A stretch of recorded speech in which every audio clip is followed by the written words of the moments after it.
Hello, नमस्ते बच्चों। आज हम हिंदी साहित्य बीए पार्ट फर्स्ट पेपर प्रथम प्राचीन एवं मध्यकालीन काव्य पाठ प्रथम पाठ हो गया है। द्वितीय पाठ है ढोला मारूरा दोहा, कवि कल्लोल द्वारा रचित। मालवणी विलाप अपने चैप्टर में लगता है। ढोला मारूरा दोहा ग्रंथ के रचनाकार हैं कवि कल्लोल। इस ग्रंथ में गागरोन के शासक ढोला और मारवण के प्रेम प्रसंग का वर्णन है। ढोला मारूरा दोहा 11वीं शताब्दी में रचित एक लोक भाषा काव्य है। मूलतः दोहों में रचित इस लोक काव्य में 17वीं शताब्दी में कुशल राय वाचक ने कुछ चौपाइयाँ जोड़कर विस्तार दिया। ढोला और राजकुमारी मारू की प्रेम कथा का वर्णन है। ढोला और मारू की कथा राजस्थान की अत्यधिक प्रसिद्ध लोकगाथा है। ढोला मारूरा दोहा ये आदिकालीन स्वतंत्र रचना मानी जाती है। इनके रचनाकार कवि कल्लोल या कुशल लाभ भी बताते हैं। इसमें के संपादक हैं श्री राम सिंह, सूर्यकर्ण पारिक और नरोत्तम स्वामी। मूल कथा पुंगल देश का राजा अपने यहाँ अकाल पड़ने पर नरवर राज्य आता है। यहाँ पर अपनी बेटी मारू का विवाह नरवर के राजकुमार ढोला से करता है। उस समय ढोला की उम्र 3 और मारू की उम्र 1.5 साल थी। नायक है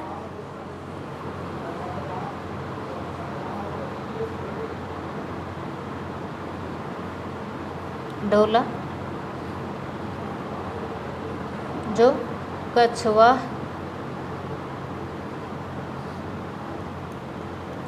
वंश के राजा नल का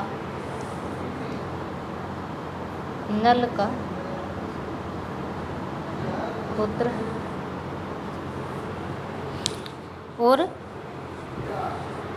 मारू नरवर राज्य आता है तो यहाँ अपनी बेटी जो मारू है उनका विवाह नरवर के राजकुमार ढोला से करता है। उस समय ढोला की उम्र है, नायिका ढोला मारूरा दोहा में नायिका है माखणी या मालवणी।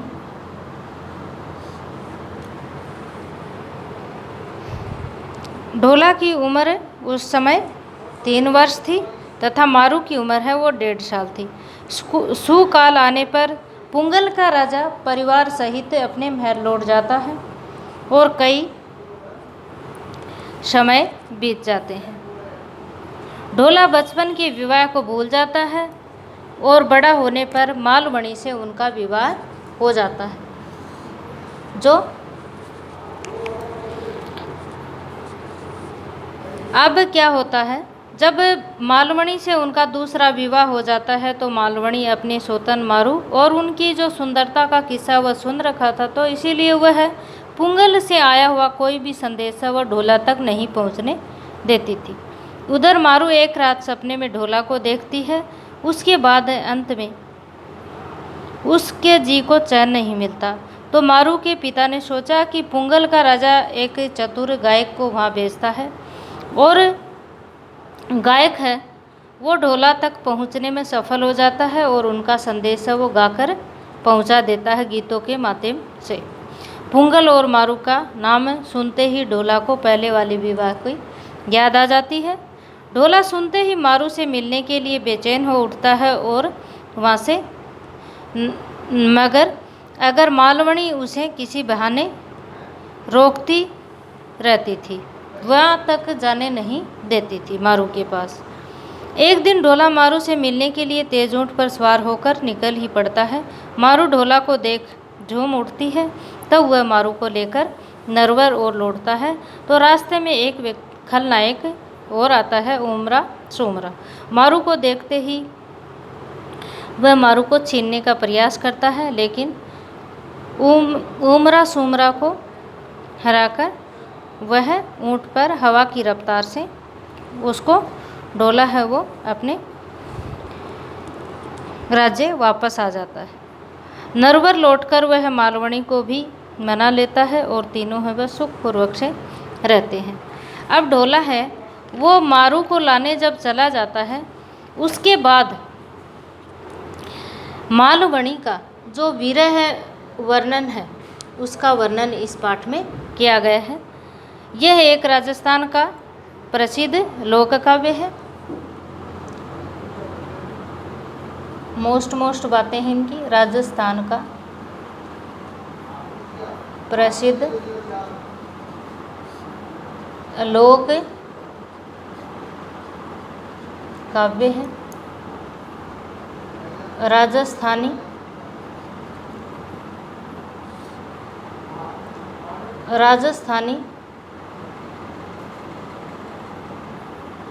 भाषा का प्रयोग है। छंद है दोहा या दोहा। छोटे क्वेश्चन में पूछ लेते हैं कि नायिका कौन सी है और नायक कौन सा है। इसके में जो श्रृंगार रस है उसके संयोग और वियोग पक्ष के दोनों का सुंदर चित्रण किया गया है। यह एक प्रेम कथा है। यह राजस्थान का जातीय काव्य भी है। इसे लोक काव्य भी माना जाता है। अब विरह का इनमें सभी दशाओं का चित्रण किया गया है। अब है पाठ ढोला मारूरा दुआ मालवणी विलाप। अब व्याख्या करते हैं तो 4 प्रक्रियाओं से गुजरना पड़ता है। संदर्भ, प्रसंग, व्याख्या और विशेष या काव्य सौंदर्य।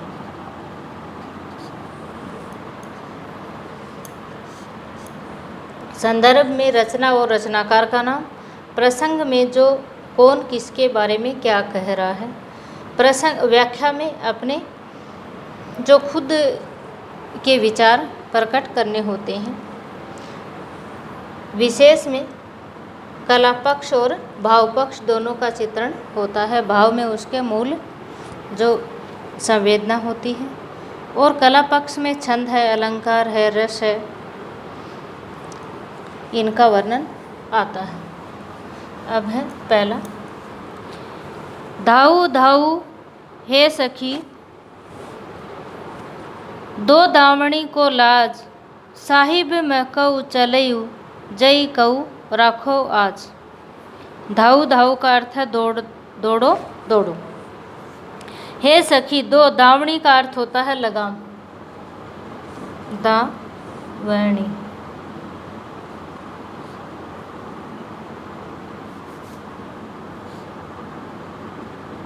दावणी का अर्थ होता है लगाम। लाज का अर्थ होता है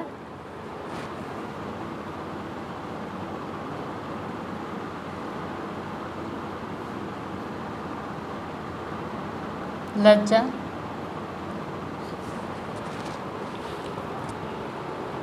अब क्या होता है, जब ढोला है वो मारू को लाने जाता है तो उसके बाद मारवणी का विरह शुरू हो जाता है।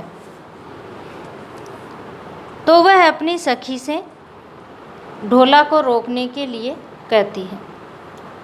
प्रियतम ढोले जाते हुए देखकर मालवणी कहने लगती है, सखी हे सखी धाऊ धाऊ दौड़ो दौड़ो कोई प्रियतम का दामन पकड़ो। दावणी को लाज, उनका दामन पकड़ो और उनके घोड़े की लगाम थामो। साहिब मैं कहूँ चलिऊ जय कहूँ राखो आज। साहिब अर्थात उनके प्रियतम ढोला पुंगल के लिए चल पड़े हैं। यदि कोई उसे रोक सके तो आज रोक लो। इस दोहे में ढोला के प्रस्थान करने ते ही मालवणी के विलाप की वेदना व्यक्त हुई है। अनुप्रास है, पुनरुक्ति प्रकाश अलंकार है। दूसरा है सालव चलो हे सखी गौखे चढ़ी में जीत हिवड़े उआव ही हुसु गयो नैण बढ़ाई नीठ। अब क्या होता है, साले राजकुमार जब वहाँ से चलने लगते हैं, प्रस्थान करते हैं, तो मालवणी अपनी सखी से जो व्यथा प्रकट करती है उसका वर्णन किया गया है। गौ खे जरोखा मैं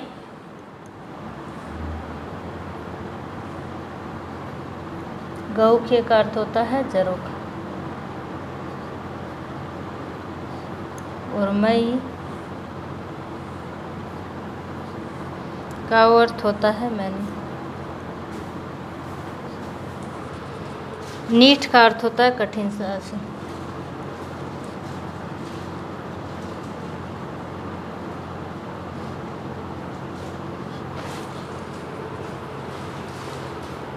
मालवणी ने कहा कि हे सखी सालव चलव कि मैंने जरोखे से में गौखे चढ़ी में डीठ कि मैंने जरोखे से चढ़कर प्रियतम साले कुमार को प्रस्थान करते हुए देखा है।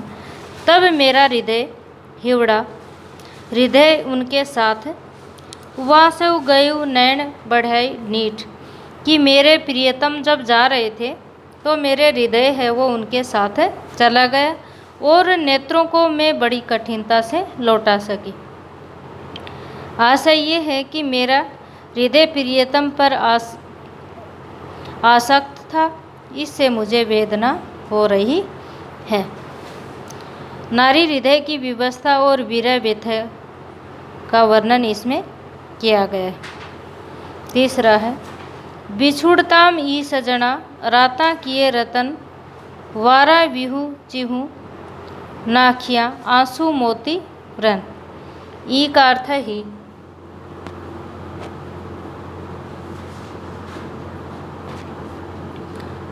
राता का अर्थ है लाल। रतन का अर्थ है रत्न जैसे। और नाखियों का अर्थ है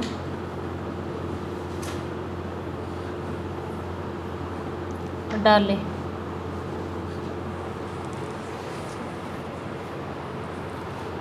वरण का अर्थ है वर्ण।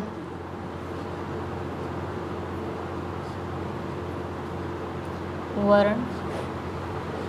वारा का अर्थ है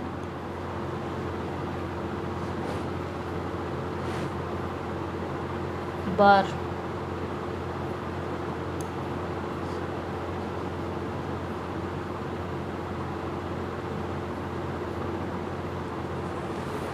अब है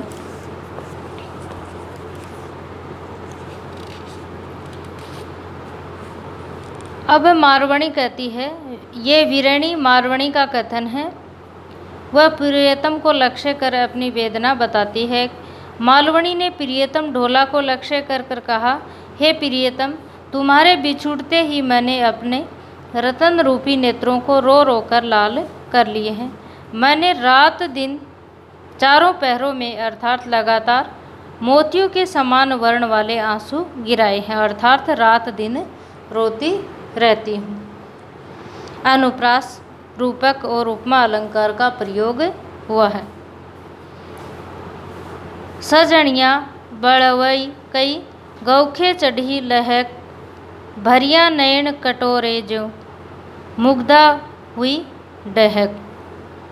वड़ई भेजना।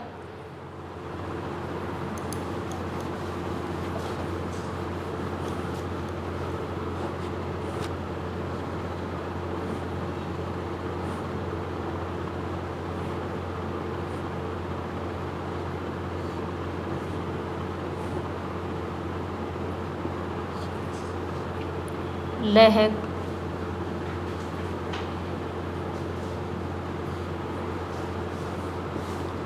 लपक कर। ज्यों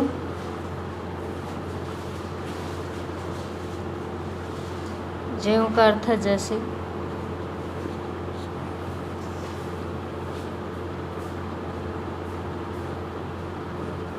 मुग्धा का अर्थ है मुग्धा नायिका।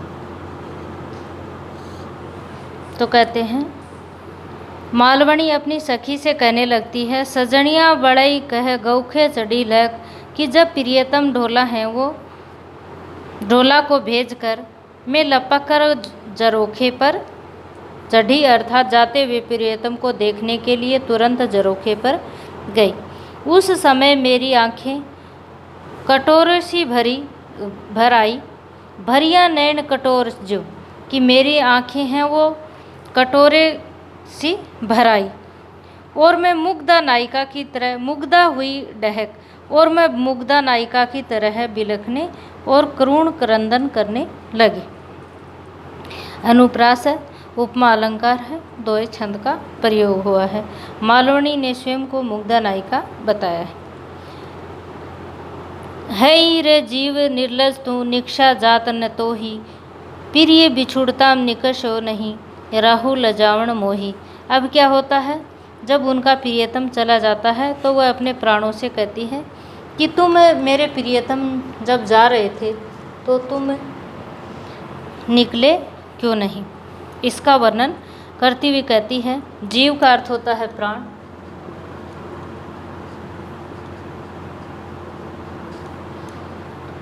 और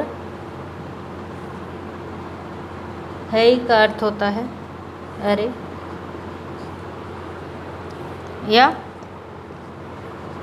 है।